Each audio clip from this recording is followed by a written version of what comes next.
All right, y'all, welcome into another episode of the News4JAGs podcast. I'm Jamal St here alongside Justin Barney. Justin, the Jaguars have been busy this week. It has been nonstop. I think I was at the gym this morning, and I looked down at my phone, and I was like, y'all just can't give me a break, can you? Ezra Cleveland coming back Yep. on a 3-year, $28.5 million deal, right? 14.5 guaranteed. Mm-hmm. I know fans a little bit not really feeling that vibe right now with Ezra Cleveland coming back because kind of what Trent Baalke said, Doug Peterson said, if you heard them over the course of the offseason, is they like their offensive line. They felt last year was not a true representation. Yes, they have to get better at it, but Doug hung a lot of that on availability and injuries and stuff like that. That's a little true. But, again, I do think they have to upgrade talent on the offensive line. And as it looks right now with the Ezra Cleveland coming back as of today with free agency, they did not let him get to the market. Yeah. They're running it back with all 5 guys. And I don't know if I'm a fan of that. I think you've got to address some of that. I don't know if Brandon Sheriff eventually comes back. But right now, as of today, all 5 guys in that line last year are coming back. Look, I like the Ezra Cleveland signing. I do. It's like $9 million on average for him. I think 9.3 is the exact number per year for it. Look, I know some people were saying that was an overpay. It's not that much of a reach. There was another deal that got done for a starting guard for the Rams. I think Dotson is his last name. $48 million. Look, I know then people will say, oh, well, he's a better player. But that's almost double what Ezra Cleveland got. $9 million is not that crazy. PFF had him projected to get a 3-year deal that averaged $8 million per. So getting 9.3 and keeping him from going to the open market is not a crazy number for Ezra Cleveland. Ezra was hurt. Then when the Jaguars traded for him, he was hurt. And when he finally started playing and had kind of gotten healthy, he got hurt again. So we really don't know what you got in Ezra Cleveland, but you can pencil him in at left guard. We'll see about the rest of the starting offensive line if they don't shake up at center or right guard. I'm not sold that the whole band is going to be back together there just yet. Man, I hope not. But I will say this. You got me thinking with the way you worded it, and it's dangerous when you get me thinking. So you said the words run it back, which are dangerous words in these parts, because that's what the Jaguars did a year ago. Last year. They ran it back. So here's my question for you, and I think we can talk about this for a second. If they run it back, like what running it back, so let's say they would find a way to keep Calvin Ridley. So now they're really just running it back minus Foley Fatukasi, minus Darius Williams, minus Rayshon Jenkins. Maybe they substitute in a couple of those guys, add your rookie class in. But overall, at that point, you are running it back with the same group. Would that be a huge mismanagement swing again if they run it? I mean, that's essentially run it back 2.0. Yeah, no, absolutely not. I don't think you tear down this roster by any stretch at all. I think the roster still got a good framework. You know, it's kind of like a house. When you renovate a house, I remember when I bought a house years ago, it needed some work. And my realtor said, hey, this house had good bones. And I'm like, that's not what I want to hear. I don't want to have to do a ton of renovation. But the Jaguars have good bones for their structure, their house. There are things in place. Cam Robinson's a good tackle. Anton Harrison's second year, he's going to be a lot better. But we saw what running it back from that 9-8 season a year before did. It entailed another 9-8 season, missed the playoffs, and I think they made the mistake of not being aggressive enough after they saw what really where they were exposed, what they needed to do, and running it back had a cost to it, and that was Jacksonville not being able to kind of ride the right ebbs and flows of running it back. I think the fan base is going to revolt if Jacksonville decides to run it back with the same 5 in the offensive line. I think you're talking about a fan base revolt if you don't really go out and do something in free agency. Right now, you're handcuffed. If you try to bring Calvin Ridley back, which there still seems to the betting money is still on Calvin Ridley returning into Jacksonville over Kansas City or some other receiver-needy teams. But, yeah, if Calvin, you expect him to be a step better than he was year before. Like, he was good last year. Calvin was a good year for a guy being out of football a year and a half. Had a lot of drops. There were some issues. He's going to be better. Yes. But you've got to get better at that third wide receiver spot. You've got, by adding a rookie in there, you've got to get better on the offensive line. Offensive line stunk to high heaven last year, 35 sacks. Yeah. You cannot pin that all on injury. They just were not good enough. I will be disgusted if they just run it back last year again with the same group of guys. You can't do that. No, they can't run it back on the offensive line. You can't run it back overall on the team. Look, the Jaguars have to make some changes. Yeah, absolutely. I can already see the press conference after free agency. Well, we went 8-3 with this group overall, so we felt like we won some games with them, so we just wanted to try it again. And they weren't healthy. That's my Trent Baalke. The Trent Baalke impersonation. I love it. Not gritty enough. I gotta work on the gritty there. But look, you gotta make some major improvements to this team. 8-3 you were 8-3 and then it fell apart. Yeah, injuries set in that played a part in it. But now you've also moved on from your best corner from a year ago. You moved on from a safety that started 50 games over 3 years. Yeah. That matters. And it's tough to replace that no matter what you do. Mm-hmm. So you have to make some upgrades somewhere. Now, when we start talking about, like, you said good bones for a house, and I was like, good bones. What would good bones to a football team are like elite players, like a Patrick Mahomes. You know what you're getting from there. You know what the Kansas City Chiefs know what they get from Chris Jones. I don't know. Patrick Mahomes is a mansion. Oh, that's true. That's a mansion on their own. We're talking the studs and the drywall right here. Well, and that's what I feel like. If you start talking about the Jaguars, like, so on the Moving the Sticks podcast with Daniel Jeremiah on the NFL, they're doing this thing where they're going from team to team.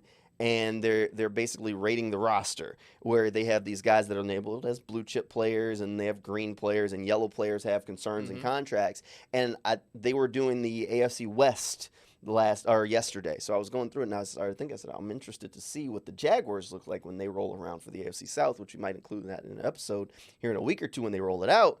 And somebody responded, who are the Jaguars' blue chip players? And they said, well, probably Trevor and Josh Allen. And I said, no, Josh, according to their formula, would actually be yellow because he has a contract issue, because he's franchise tagged, just like L'Jarius Sneed for the Chiefs was a yellow. So, like, who is there a blue chip player? I mean, maybe Trayvon. We can sit here and argue the semantics because I think Trayvon's really good. And I don't think he maybe gets enough credit openly from a lot of people. But, like, who are the other blue chip players? And that's when you start saying good bones, like blue chip players. Who are these guys on the Jaguars roster? I think you've got good bones in terms of the frame. I mean, you've got a Trevor Lawrence guy who's already taken his team to the playoff once in 3 years. He was banged up. I look at Trevor's rookie year, and I look at the last year, the third year. It's just not good years, Trevor. He had a good second year, showed that progress, and I think the offensive line, him being beat up a good bit last year, getting 35 sacks. He was sacked more in 2023 than he was under that disastrous Urban Meyer regime. I think Trevor's a good bones kind of guy. Yeah. I don't know if he's what I would call extreme blue chip. I mean, when I think of blue chip, I think Patrick Mahomes. I mean, that kind of that's blue chipper. You got a starting quarterback that you can rely on. A starting quarterback who's already taken you to the playoffs, won a playoff game in heroic fashion, and he's good. He's on a rookie contract. Yeah. He's cost controlled for at least another 2 years. So I think Trevor's a guy. I think Trayvon Walker is ascending to that blue chip level. I think you when you're talking those the yellow kind of guys, I think that Cam Robinson's probably a yellow guy. Yeah. I think Anton Harrison is going to be that yellow and different shade of a blue, eventually probably a green guy right now. Yeah. They've got guys. I think Tyson Campbell could be that quote-unquote blue chip eventually. But, I mean, they don't have those, guys, the Chiefs kind of guy, the Chris Jones, Mahomes. I mean, so few teams have that. Yeah, they're not in that window yet. They have the studs in the drywall. Sure, look, they do. They have some studs in drywall. Look, I like Christian Kirk. I think Christian Kirk is a good bones kind of guy as you kind of talk about it. All right, but back to Ezra Cleveland for a minute. Thumbs up, thumbs down to the signing. How you feeling? I think it's thumbs up. I think it's if anything, I just hope he doesn't turn into kind of like the Devon Hamilton return that we saw after Devon got that huge contract last year. Ezra's a different scenario. Going into a second contract, he was going to get paid by somebody. He's a good guy, not a foundational player, but he's going to be healthy this year, which he wasn't this past season. When they acquired him, he was banged up. I think he is a good building block. He's an upgrade over Tyler Shatley. I would like to see an upgrade over Luke Fortner. I think it's a soft thumbs up for me, Ezra Cleveland. I'm glad he's back. I think it's a solid above average signing. Look, I like Ezra Cleveland signing. I think 3 years, $28 million, like $9 million per isn't that crazy for a starting guard. And look, the Jaguars have to find a way to increase not just the production from their offensive line, but the competition along that offensive line. For like the past 2 years, there's basically been 5 guys that walked into training camp knowing they were the starters. So the Jaguars have to provide that competition. So Ezra Cleveland, he's probably penciled in as a starter. He's going to be starting at left guard. Let's be serious. But one way or another, they have to continue to add that competition to where nobody really feels comfortable along that line with those jobs. That's what makes you better. Yeah, look at Cooper Hodges is competition for Ezra Cleveland. I mean, you've got guys who can be that competition, and Trent and Doug have alluded to it several times over the past year and a half on just how important competition is in training camp. Because again, you don't have any competition. You're sitting fat and happy. You're sitting at the table and you're like, I got this job. I'm fine. I got nothing. I'm not looking over my shoulder or anything. Guys kind of get that way, and football is a perfect example of that. You don't have that competition. Guys pressing you. You maybe feel a little bit lazy and get set on your ways. So I think that's great. Great. Again, you got Cooper Hodges going to come in and press maybe a Brandon Sheriff and Ezra being back healthy again. So I like the competition aspect. I like Ezra Cleveland. He's not a star, but he is going to bring that stability. He is solid. Look, I think it's a fine signing. Here's my question for you now. So with bringing Ezra Cleveland back, Walker Little was the guy who kind of was at that left guard spot before. He's kind of a man without a home going into the final year of his contract. It looks like Cam Robinson, at least as of right now, they haven't restructured, haven't touched him, probably going to be on the team. I think Trent Baalke said at the Combine, look, he's under contract, so we expect him to be here playing football. So Cam's probably back. So what does this mean for Walker Little? Like, Walker Little's a guy who just, I guess this is them almost admitting defeat there, because they've never given him a real shot at starting outside of maybe that left guard spot. And they were like, well, he can play guard. Walker Little's a tackle at the end of the day, and he's not going to get a shot to play tackle, because if you're bringing Cam back at that high price tag, Cam's your starter at left tackle. And if you're bringing Anton back, Anton's not if you're bringing Anton back. Anton's starting at tackle somewhere on one of them sides, one way or another. That's for sure. Yeah, and maybe the Walker Little thing, kind of going into last season, there was buzz on him. Is he going to be traded, or are the teams interested in Walker Little at the deadline? Remember maybe, that? There was a little bit. There was a little bit of buzz around Walker Little, and now that he's maybe a little bit of a damaged goods, do you move on from him? Do you give him another shot? He's still on a rookie contract. This is his last year. Do you try to trade him at the deadline? Something's going to happen with Walker Little. I don't know if you bring him back. Trent Baalke last year before the season started, he talked about, Walker's situation is pretty good. What's he? Trent was talking about the Walker Little situation because it presented an interesting dynamic. His only starting experience in the NFL was when Cam Robinson was out, and he had a good audition during that playoff season. So Walker Little is a little bit of that enigma right now. Can he kind of rehab himself into, trade value? Can he actually be that competition to Cam or to Anton this season? Who knows? I think Walker Little's a good piece to have. But again, he did not do much to elevate his status or the Jaguars' confidence in him last year at all. Look, I'll tell you this right now. If Walker's not a starter for you next year, I'd trade him. Yeah, I'd trade him during the draft. I'd be moving on from him, because think about it this way. His contract's up. You're probably not going to re-him up. And if you were going to try and re-him up, if I'm Walker Little, I'd be like, why? You haven't given me a shot to do anything.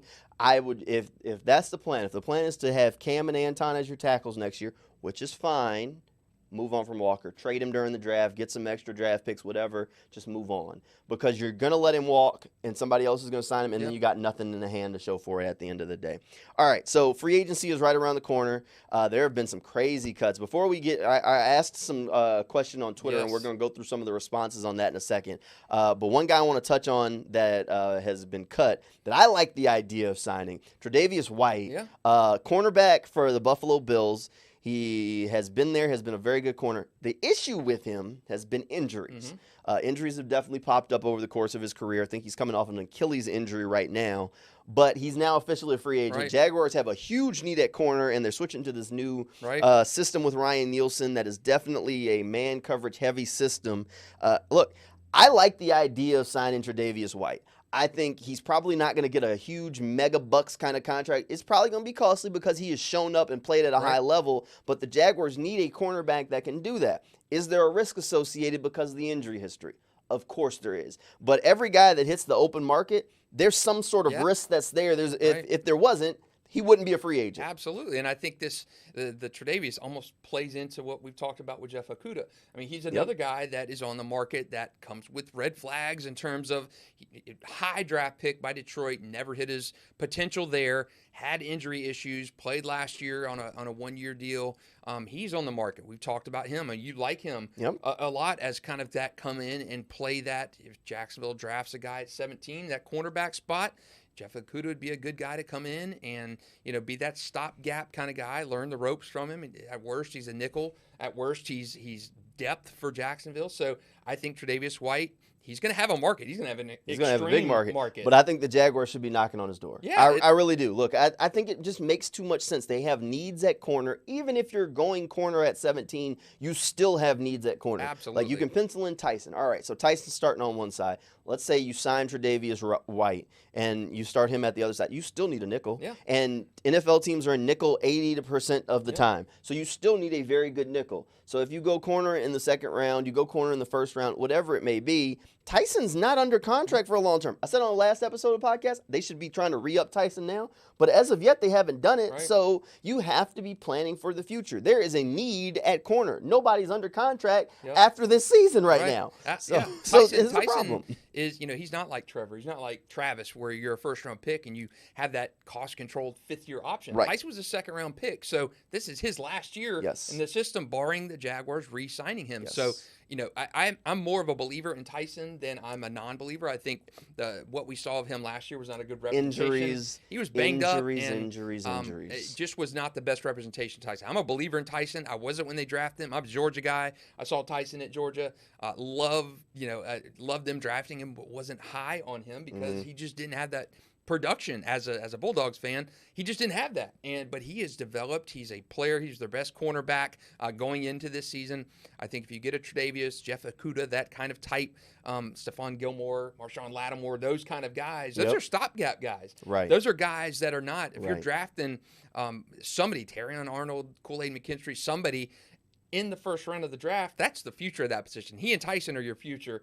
Tre'Davious, Jeff Okudah, those guys are stopgap teachers, 1 year, 2 year rentals at most. Yes, and that's the thing when you do that, and you need that though. Yeah, absolutely. Because I'm gonna tell you right now, look, corners. If you look at it like Sauce Gardner took the NFL by storm as a corner. That's not the standard. No, look at Derek Stingley for the Texans. It took him a little bit of time to finally find his footing, and now he's playing really good football. Corner is a hard position to transfer to the NFL. That rookie year, for some guys, is a little rocky. I mean, even think about Tyson. As a rookie early on, we weren't sure what was going on with Tyson. And then finally the light came on toward the end of the rookie season. And then you started feeling good. But the Jaguars aren't really in luxury mode where they're like, we can afford to throw away next season with these rookies as they take their lumps. Jaguars are in like win now mode. Like jobs are on the line if they don't go out and have a good season for people in the front office and on that coaching staff. So they're trying to get some things done and get some wins. So I can guarantee you one thing. Even if they draft a corner, I don't know that he's walking into a starting job week one, not without competition. No, not at all. And, we talk so much in the industry about the window of opportunity, shutting and stuff. And I remember being here during that majestic run in 99 and the 14-2 regular season and just how amazing that was. And you get this AFC Championship game and you figure, we lost the Titans 3 times. We're going to run it back. We've got a lot of good pieces here. That window of opportunity slammed shut quicker than you can say Jaguars, because you had a lot of guys who Jaguars brought in, the Carnell Light types, guys that were tailing towards the end of their career. You had salary cap issues, and that's what decimated that Jacksonville team, that 14-2 regular season team from 99. There was no encore after that. They started getting parted out because that window of opportunity slammed shut just like that. And it took Jacksonville a long time. Not saying they're in that situation now. You still got Trevor, you have the fifth-year option potential for him. But that window of opportunity is closing quicker than you can imagine. I mean, look at the Bills, their situation. They're tearing it down a little bit. They're tearing it down a little bit. So Jacksonville, you are in win now mode, and that screams more than anything this year. Look, they got a lot of young guys that are going to be looking for contracts or moving on over the next couple of years. So they have to figure out a way to do it. The veterans aren't getting any younger. And at some point, you got to pay Trevor. And when you pay Trevor, all of a sudden his number is going to balloon. They're trying to get it done. Look, there's pressure on them to get it done. Shad Khan's trying to get a stadium deal done. And in order to do that, losing games in Jacksonville doesn't exactly get you a whole lot of favor when you're trying to get the city to spend $1 billion. You know what I mean? Oof. All right. So free agency is starting next week. That our early tampering period is like right around the corner. So I know we kind of went through in a previous episode some of the guys that we thought should be on the list of early calls. Guys like Leonard Williams, DJ Reader are a few of the names that we kind of threw out. We talked about Jeff Okudah as well. You can now add Tre'Davious White to that list of people that I think that should be on the list for the Jaguars to look at. But I went on Twitter, asked for, or I guess X now, whatever you want to call it. I asked fans who was on their wish list, who was at the top of their wish list for the Jaguars to look for in free agency. So we got a lot of names that are all over the place. Justin's gonna throw a couple of them out, and we'll see if we can figure out a few of them. I'm gonna throw a few of these at you, and some of these you just gotta laugh at. All right. Okay, so the DL edge. that was a long list. Chris Jones. Christian Wilkins, Sheldon Rankins. They should, don't get me wrong, they should go after Chris Jones. If any team, like all 32 teams, including the Kansas City Chiefs, should be calling up Chris Jones like, hey, we want to make an offer. Are you interested? And without a doubt, if the Jaguars don't make an offer to Chris Jones, you can go ahead and fire Trent Baalke at this point. Like, that's ridiculous. Can you imagine Chris Jones to Jackson? That would it would be insane, but they should make the call. Should. Okay, let's some more of these. Defensive line. Okay. Cox, Stewart, Watt. He says Watts, but I'm sure it's T.J. Watt. Not a free agent. Yeah. A.J. Spinisa. Okay, that one's. I'm okay. Yeah. Dupree, Clowney. Bud Dupree. I mean, that's fine. There's connections to Nielsen from Atlanta. Bud Dupree could make sense as a depth guy. Replace Caleb Chase on that third rusher role. That's all right, cool. I'm going to flip over to receiver now. All right. Boyd. Tyler Boyd. That's reasonable. Cincy. He's played a lot of slot though, so I'm not on board for that one. Gabe Davis. Brown and Brown. So in Brown. Marquise Brown. Kendrick Bourne. Kendrick Bourne's an interesting one for me. Could be. So I was actually thinking about Kendrick Bourne the other day, and I realized that the injury was late. He's still rehabbing that. But he was having a really good season for New England. Yeah. I'm surprised there's not a little bit more buzz for him. It sounds like New England wants to keep Kendrick Bourne. But if Calvin Ridley walks, I wouldn't hate the idea of bringing Kendrick Bourne to Jacksonville to help replace him. It's kind of an under the radar one, kind of like the Zay Jones signing. He can give you a little bit of slot, but he can play outside for you. I mean, it's not the home run, but if you're going to get a receiver at some point in the draft, bringing in Kendrick Bourne to pair with that group wouldn't be the end of the world. I'd like that one. Not the worst. Like that one. Running back. I'm not going to go through running back. No, go through running back. Offensive line, Cushenberry.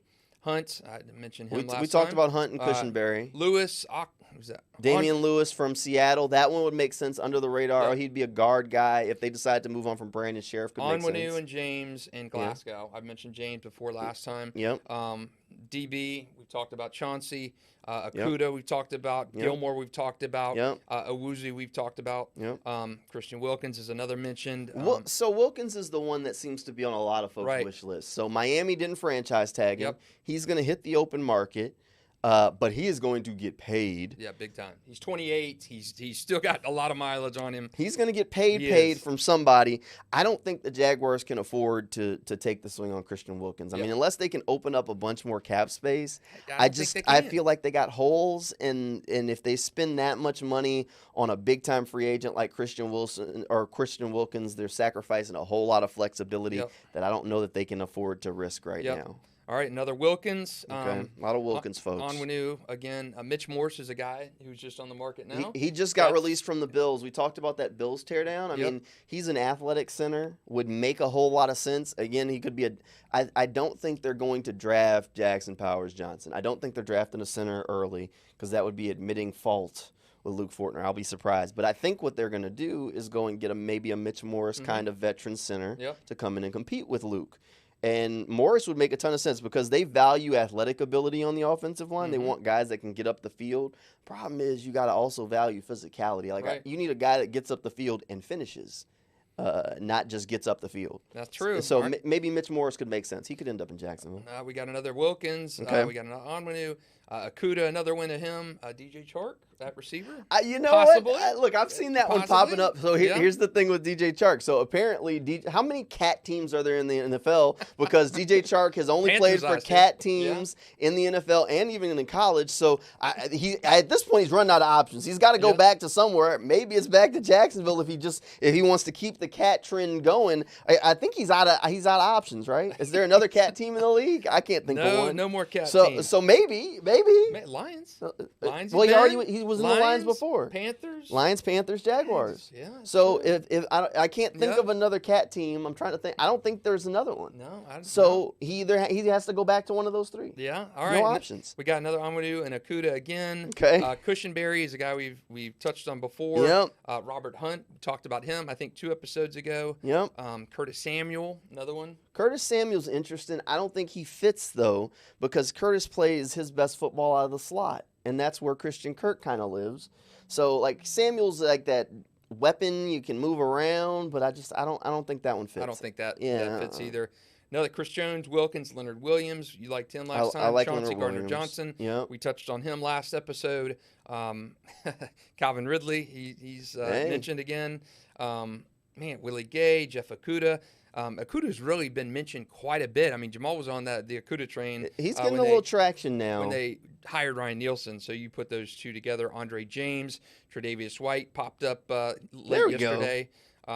So Cushenberry, Hunt once again. But, I mean, looking at the answers to this, Wilkins has been mentioned about every second post on here. So that seems to be the one. The problem with doing this for Jacksonville is you're running into the salary cap issue right now. Heading into, before the Ezra Cleveland signing, you were about 24.8 salary cap available, and that doesn't factor in. You got to sign your draft picks. You need about $10 million to do that. The Josh Allen franchise tag really hurts Jacksonville right now in terms of the flexibility, what you can do, because you're sitting, that $24 million is sitting on the books. You had about $50 million to spare after you made those moves this week, and then Josh ate up 24 of it, and you signed the Ezra Cleveland. We haven't seen the breakdown on that, so where that's structured and how that falls. But if you figure, let's just say $8 million for Ezra Cleveland right now, you're at $16 million in available cap space. So, I mean, Chris Jones is going to get top of the market value if he goes anywhere. Right. Christian Wilkins is going to be